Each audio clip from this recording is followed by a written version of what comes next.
Real Talk features conversations with individuals from all over Shanghai. You can expect insightful, funny, crazy, and even vulnerable stories from both expats and locals who call Shanghai their home. Through these experiences, we'll get to explore the different aspects of Shanghai so that we can have a deeper understanding of our city. This is Real Talk with Multispective.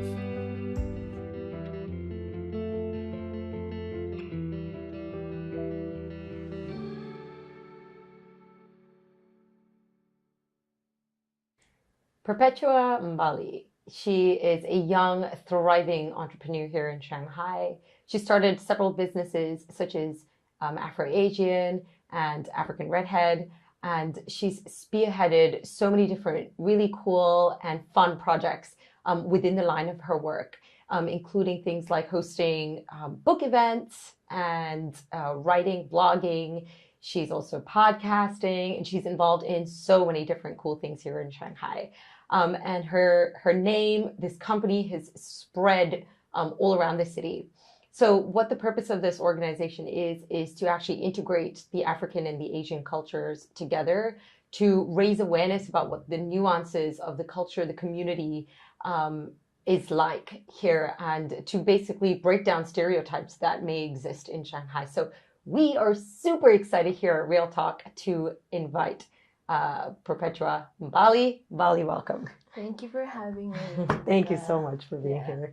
How are you doing today? I'm good. I haven't had any wine today, so I'm a bit jittery, but I think I'll make it. Love it. Always need a little glass of wine to chill out those nerves. Yeah. So tell us a little bit about sort of like what inspired you, maybe to come to Shanghai in the first place. Oh my goodness, that story. Okay, so coming to Shanghai, I had hit rock bottom in my life, right? Mm-hmm. And I needed a fresh start. Rock bottom meaning that I was borderline homeless, and kind of, I think, can successfully say I had failed at my 20s. And so life had brought me to a very humble screech, and I had to decide whether I was going to continue with my life in the way that I was going, which was going to lead me to a continuous nowhere, mm-hmm. or whether I was going to take a different path. Yeah. And so through a series of decisions, and I found myself back here. I found myself in Shanghai. In fact, I was trying to go to Russia, right? And so I sent an application to Russia, and they were like, oh, just due to our political situation, we're going to forward your stuff to China. I was like, sure. I just want to get out of I just want to get out of SA right now.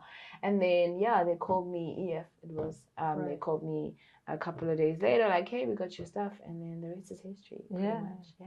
So it was like sort of like the foot in the door basically into the start of this whole kind of like lifestyle, this new way of things. So you worked at EF, you mentioned, for some time. Mm-hmm. What then led you to build this business? Like, what inspired you to start? So I, coming here, there were stereotypes I think I even carried about, what I could potentially expect living in Asia, in China specifically. And my mind was blown away at how different things were compared to maybe how I might have been schooled by mainstream media to expect. And so I was very pleasantly surprised, mostly pleasantly surprised.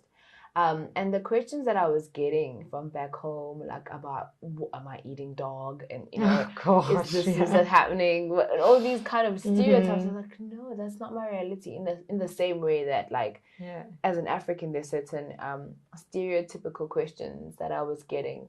You can't be African. You're not the right skin tone for an African person. Or you're African, so you can dance, and all kinds of other questions that were just alerting me to the fact that, well, maybe there's still like an ignorance gap that maybe we could address in some way. Mm-hmm. And so initially, I thought I started a blog.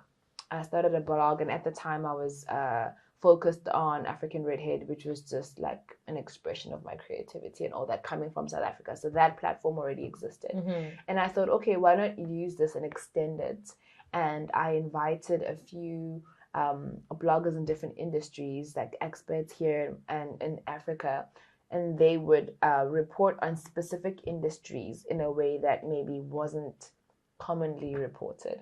So tech, I had a guy in tech that was South African based, another guy in investments, or what opportunities are there in Africa, and vice versa, expats living here speaking about their experiences here, so that people can just have a space where they can learn about, oh, this is what's actually happening in tech in Africa, that actually exists. Oh, like Rwanda's doing like really amazing things in tech, and so forth. And it was just like an exchange of information. And so I had these writers do this, and I was like paying them from my salary to just have that information go out there.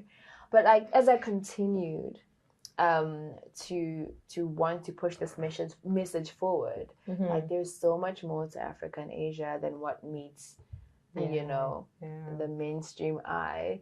And then I thought of starting Afro Asian, and I was like, that's right, we can do so much more with this. And so that's how it started. That's really cool. So what sort of direction did you then choose to take from there when you started Afro Asian? So with Afro Asian, I was like, okay, there are multiple ways to express this message. And having come from a background of advertising, entertainment, that line of work, and studying marketing, I was like, okay, well, my background is arts and culture. This is what I know. So why not use creativity, arts and culture to push this message forward? So and even having a fashion background, you can use those spaces to tell the story, to push a message forward. And so I started doing that. And the first meetup that we had was in June 2018, I think it was. Just a meetup in June 2018. Was it June 2018? I think it was June 2018 or 2019. I can't remember. No, June 2018. Anyway, I get the dates wrong. It's been a while. But the purpose of that meetup was to introduce the concept to the community here in Shanghai, and just kind of get a feel of what the response would be. And I just said I didn't do any major advertising. I just opened a group with a few people that I knew and didn't expect much of a turn up. And we had, it was a nice little venue in Shanghai. It was like a beach, beach sand outside, and it was so chill, And the whole thing was to just explain to people that this information gap exists, and would they come along as part of the community to help spread the message, or to open their own perspectives, broaden their own perspectives about what's happening in African Asia. So we had a quiz, and I had a girl that at the time I had started it with a lady that I was well acquainted with. And so yeah, it was an interesting experience, and I expected 20 people to come. By the end of the night, 7 people had showed up, and like just people there calling people like, oh, we're at this joint, come through. So throughout the day, in and out, I think there was like an influx of up to, let's say, 60 to 70 people that just like kind of showed up in and out to chill, hang out. And so that's where it all started. Really cool. And then it was followed by a fashion event where later that year, where fashion reflections, where we had local designers and African designers showcasing their work, sharing their entrepreneurial journeys. And also, so the guests were there. We had a Singaporean speaker that was talking about tech and fashion, and just a mix of like information and creativity. And people were there, local people, anybody from anywhere that wanted to know more about African Asia through the expression of fashion was there. And that's how it all started, and it's been just like a beautiful snowball, not void of challenges since then. And then we've gone on to not just do like events or fashion-based events, but then gone on to do workshops that are like art-based, like how art shapes the world, like how has art shaped the way that we view Africa and Asia. Have you ever thought about the fact that art might be shaping your thinking? So as an artist, what can you do to expand that narrative and potentially work together to, make sure that art is doing new things, spreading new messages that are relevant to your experience and your current knowledge. And so that was, we've had such fun events, storytelling workshops. We had authors, like local, like Chinese authors, and we had a Chinese Australian filmmaker, Jenny, and an author from South Africa, and we had a workshop, and he joined us from Zoom, so he could see the room from the other side of the world filled with like people from different parts of the world talking about his book as an African author. So there's just like, it's been such a beautiful journey that is still unfolding. And my hope is that it will continue and just become this like a hub where you can just expand, you know, how you perceive things and challenge yourself in your own journey. To do the same, maybe even collaborate with people that you meet in the way. Yeah, no, that's really interesting. I think that definitely it's one of those very like underrated and talked about kind of cultures. I feel like even in Hong Kong, like there is such a huge African. I mean, I can speak on behalf of like my life in Hong Kong. There's a huge African culture there because of the work, of the line of work, and the trade and everything. But yeah, I feel like it is quite segregated in the sense that there isn't very much communication outside of work to really understand the culture. And I feel like maybe what you sort of brought into Shanghai was something that was so new. And there's so much opportunity for growth, and there's so much opportunity to like break down those stereotypes and those barriers that exist. But it takes someone to start it. It takes someone to be passionate enough to stand up and say, it's time we talk about these things. It's time we close that gap. And it's funny because like, in Shanghai, there are communities. There's like the Swiss Chambers that organizes these huge events. There's like Indian Chambers, like so many different ones. I haven't heard very many of like all very much for the African sort of community. And that's also really huge. So it's really cool that you're doing this. And it sounds to me that you're really coming from a place of passion. So you're open to like any opportunity that sort of comes your way. If somebody was to come up to you and say, I want to share like a book that I've written, great, let's put together an event and like let's make this happen, right? So that's really, really cool. No, it's great. And from the African community side, there is quite a bit happening. Before I came here, you know, Bendo community existed, and since Teranga Valley existed as well. So there are already people that came before me that were doing really cool things. And that are still blooming here and there. So there is a community in that sense that is growing and making things or representing Africa in their own unique ways, which I think is awesome. And I was able to learn from a lot of these people and be inspired by them. But yeah, it's been really great. And I think for me, I like the idea of, you know, this is not for Africans, this is not for Asians. It's for everybody that wants to learn more about these two parts of the world.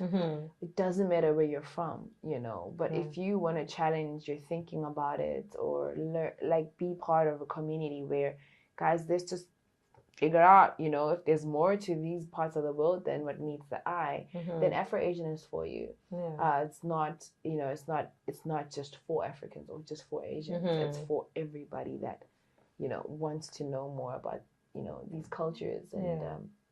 And so it's really been an interesting and ongoing interesting journey. What are some things that you sort of like learned along the way as you were like building this business, be it on a business kind of perspective or creativity? Goodness, wow, so much.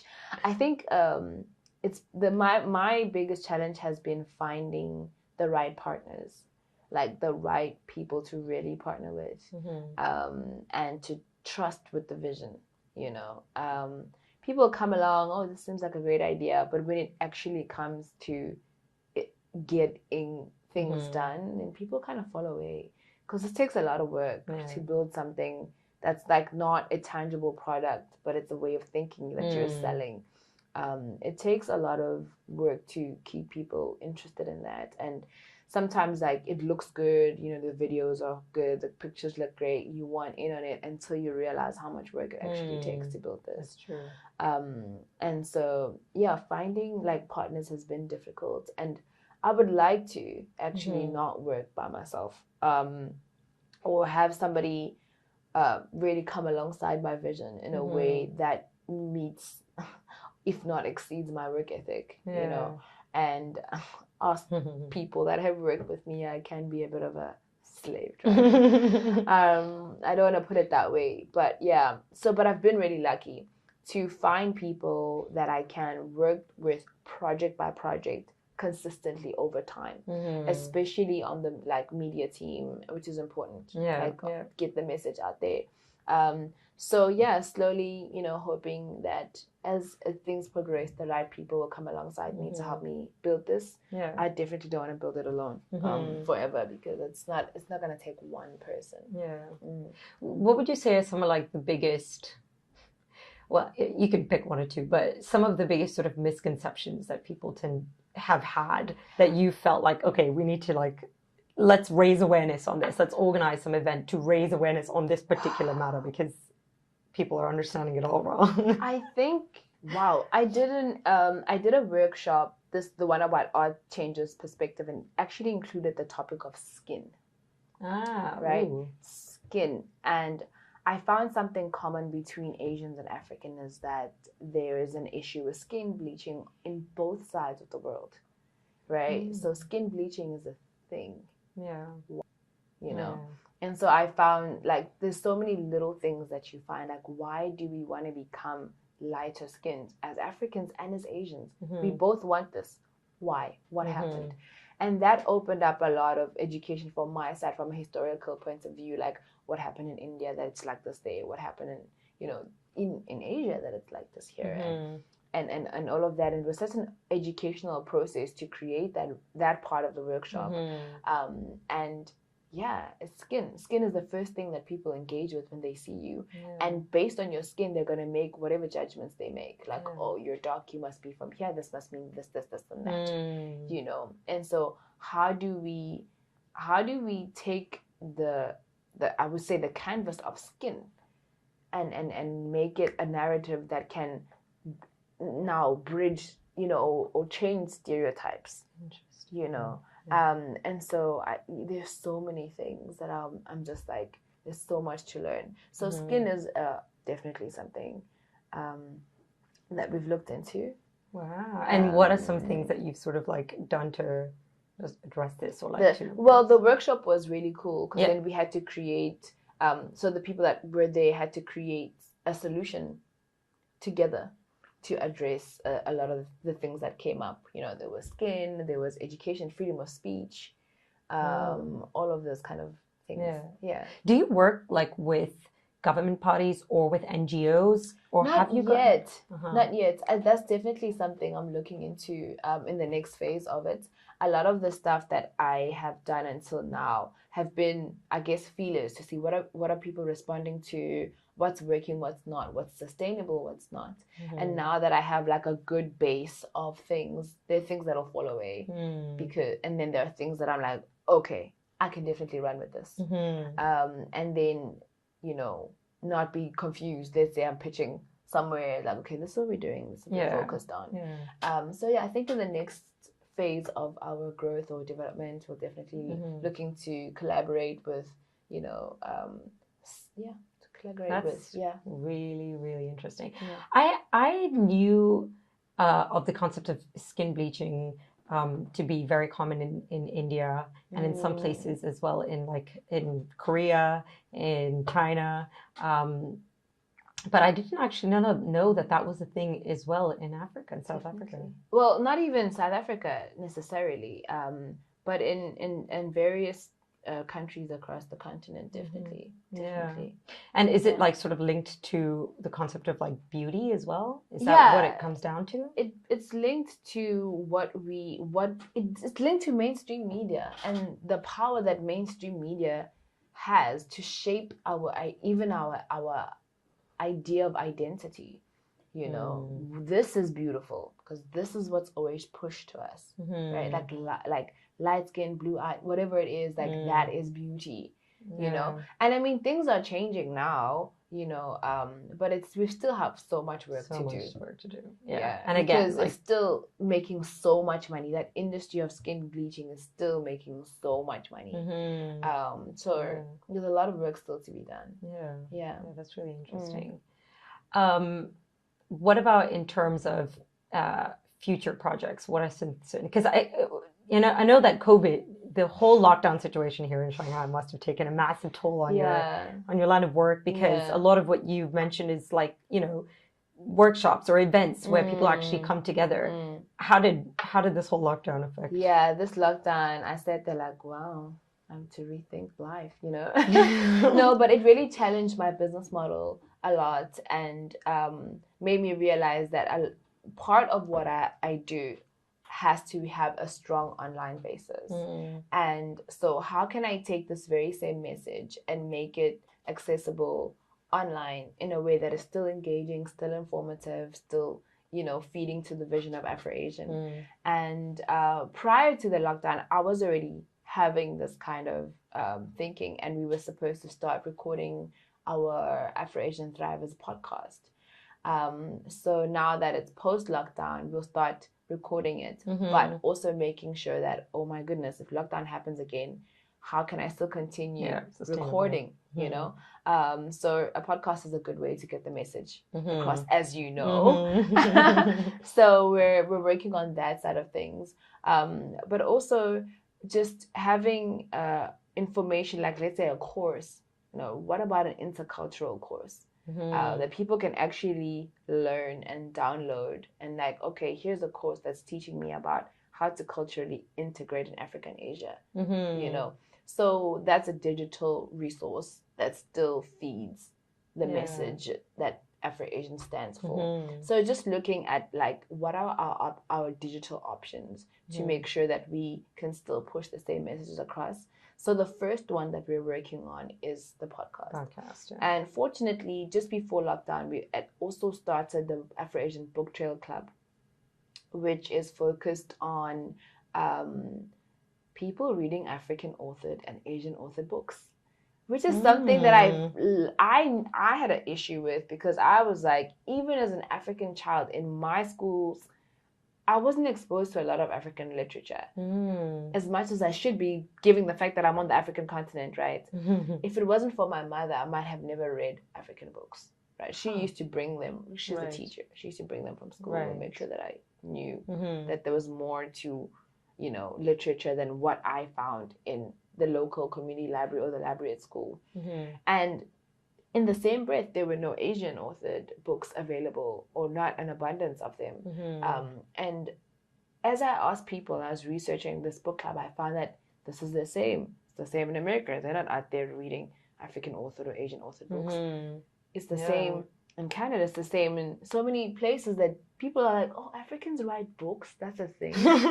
Like, Asians write books. Where are they? And they always think of Asian books as like, mythology and dragons, and no, like there's so much more, So I started this book trail club as a way to address that issue. And all of us, including myself, are reading books that we would have otherwise not read, Japanese authored books, like Tibetan authored books, Mongolian authored books, Kenyan authored books, Nigerian authored books, and that's been such a great learning experience even for me, and it's like awesome that I get to take people that are interested in it with me. That's so cool. And so that's been fun. We were able to keep that going during lockdown, because we were meeting online bi-weekly on Sundays, and you show up with your beverage and your book, and we get into it. I try to make it engaging so it doesn't feel like the same monotonous thing every Sunday. So we have like trail buddies where during the week you've got somebody to trail through the book with, and with things open, we can like now go read, outside of the park or whatever the case is, like making reading fun, making it a journey that we go on together. And during lockdown, it was actually really cool because we got new trailers from different parts of China joining us, like from Nanjing and Suzhou and other cities that are now logging on to join us. That's so cool. So the book trail club actually grew during lockdown, which is really awesome, because I guess people are at home, they need something to do. They're reading, and then sometimes we'll like watch a movie on the book or a snippet of a docu on the book. So that project is like fun. It's just fun. And I can't wait to see where it will grow to. Maybe we'll have an Afro-Asian library one day, digital and offline. Hey, who knows? Anything's possible.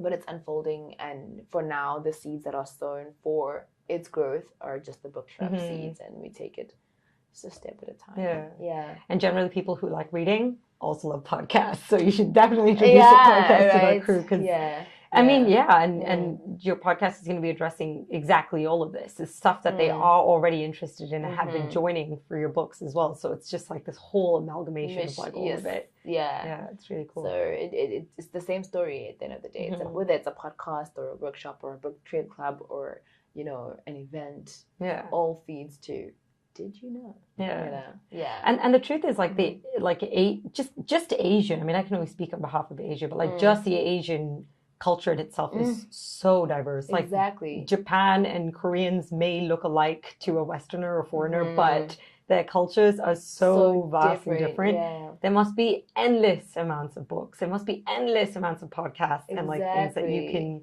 you know, introduce in terms of like culturally, even having like, you know, meals, like cultural different kind of meals, introducing food through culture. Like that's the beauty, I guess, of our culture. It's just so diverse and it's so all encompassing. And then you're talking about Africa and Asia, The which two is biggest continents on Earth. right. Yes. Yeah. Yeah. Yeah, that's really, really cool. Yeah, it's like this abyss, like this perpetual, it's unending. Yeah. So I'm looking forward to the journey. It's not an easy one, but I am as committed as I can be to see it through. Yeah, that's awesome. And it is my hope that it will grow to its fullest potential. Yeah. I'm so thankful that you guys invited me here. Yeah, of course. To chat to you guys. I've had such an interesting conversation with you today. I think there's so much to learn, and I feel like I'm super excited about like the projects that you've got coming soon. Cannot wait for the podcast. Yes. We will definitely put it there in our description and Awesome. whatever else you'd like us to let's spread the word about this. This is really cool. And I would like, you know, when I speak to friends and stuff, like they're always interested in learning about different cultures. I think especially because like Shanghai is so diverse in its own self. There's communities, everyone's got friends from everywhere. And that's the beauty. So that also raises this like curiosity about what these different cultures are like. So the fact that you are providing a platform for that, plenty of platforms for that rather, makes it really cool. So I'm really excited about this. Thank you so much for being here with us today. Thank you for having me. I really appreciate it. It's been fun. Thank you so much. Thank you for listening. If you enjoyed our show, please don't forget to like and subscribe. We also have another podcast called Multispective, where we invite different individuals from all walks of life to share their stories and their experiences. The links to the descriptions are below. Please don't forget to like and follow. You've just experienced a real talk.